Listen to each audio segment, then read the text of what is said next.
Hey everyone, Off the Mic Sports Network here. Another NFL reaction video. I want to do this one because everybody has focused seemingly on the terrible quarterback play in Cleveland, and I've talked about that on Brown's Thoughts here on this channel.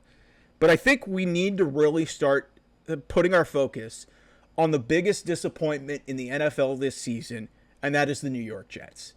The Jets are 2-6 now, and they fired their coach. They haven't won a game since they fired Robert Saleh. And this team has gotten worse. Their defense stinks. Their defense is giving up a bunch of yards. They allowed Jacoby Brissett to win a game with the New England Patriots, who haven't won a game since week 1. This Jets team is bad. Aaron Rodgers still hasn't thrown for 300 yards. He threw for 233 and 2 touchdowns in this game, but he wasn't good. Devontae Adams only has 54 yards receiving. He was supposed to be this big savior. Everybody was saying, oh, the coach is the problem.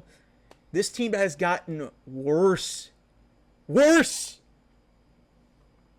And, Aaron Rodgers is going to do everything he can, being the smug guy that he is, to try and deflect from the obvious that he is the problem with the New York Jets. I'm going to say it the same way that I said it with Deshaun Watson and the Cleveland Browns. Aaron Rodgers is everything that is wrong with this organization right now.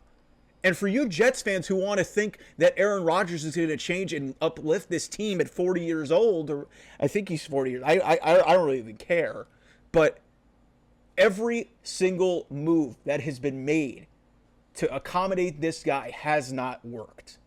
They fired the coach. They changed the play caller. They did all these things. They brought in his best friends. This team was better with Zach Wilson. Zach Wilson, the bust who they drafted number 2 overall and cast aside for Aaron Rodgers? That guy was better with this team. And you bring in an all-world receiver, Davante Adams. He has done jack shit since he got there. So I don't know what more evidence you need. Obviously, the Jets are going to need to, continue this on with Aaron Rodgers, and maybe they can kind of, get some semblance of positivity. But it doesn't get easier for them. They got to play the Houston Texans on Thursday night. The Houston Texans are one of the best teams in the NFL and in the AFC. They played a lot of close games, and I would much rather have C.J. Stroud than have whatever's going on in New York right now.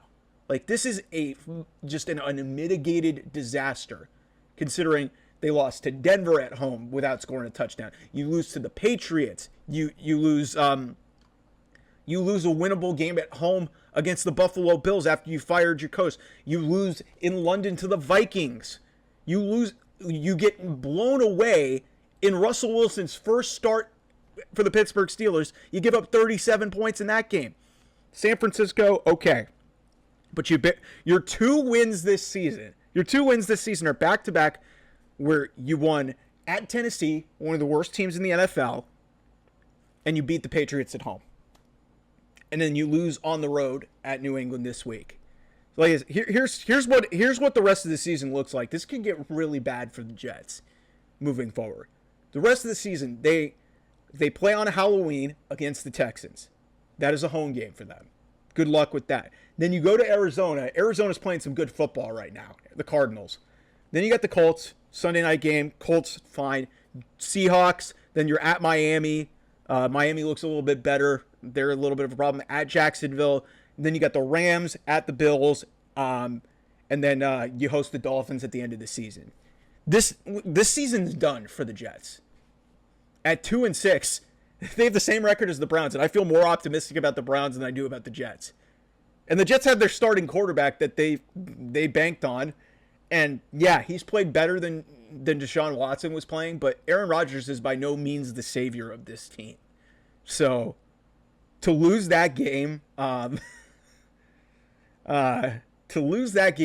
New England is just an utter inexcusable loss. It's on Aaron Rodgers. It's on the organization. It's on them firing the coach. It's on Davante Adams for getting traded there and not performing. It's on play calling. It's on everything. It's on that whole team.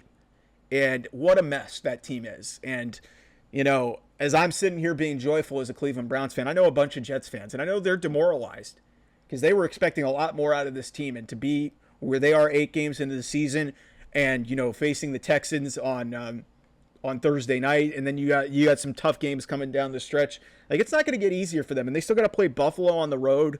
Like, there's some good teams. Yeah, Jacksonville, they should win. Colts seems winnable. Cardinals are kind of a weird team. But it's just like, I don't have a lot of optimism with this team. And it's like, at what point do we kind of just, really crack down on Aaron Rodgers? I understand that he's a smug douchebag and like a lot of people just don't like him. But at what point do we really start to crack down and start to blame him more? Just because he's going to get defensive with everybody, we need to start holding him more accountable for the failure that this organization is. Because this is all him. This is all him. The Jets were in a really good spot with a lot of good cap space, and they just needed a quarterback. They didn't draft one the right way. So they went out and got Aaron Rodgers. He didn't play last season because 4 snaps into the season, he tears his Achilles. Here we are a year later. They were a better team without him. That's hard for me to even fathom. So that's my reaction to that. We'll have more throughout the week. I will talk to you guys real soon. Bye-bye.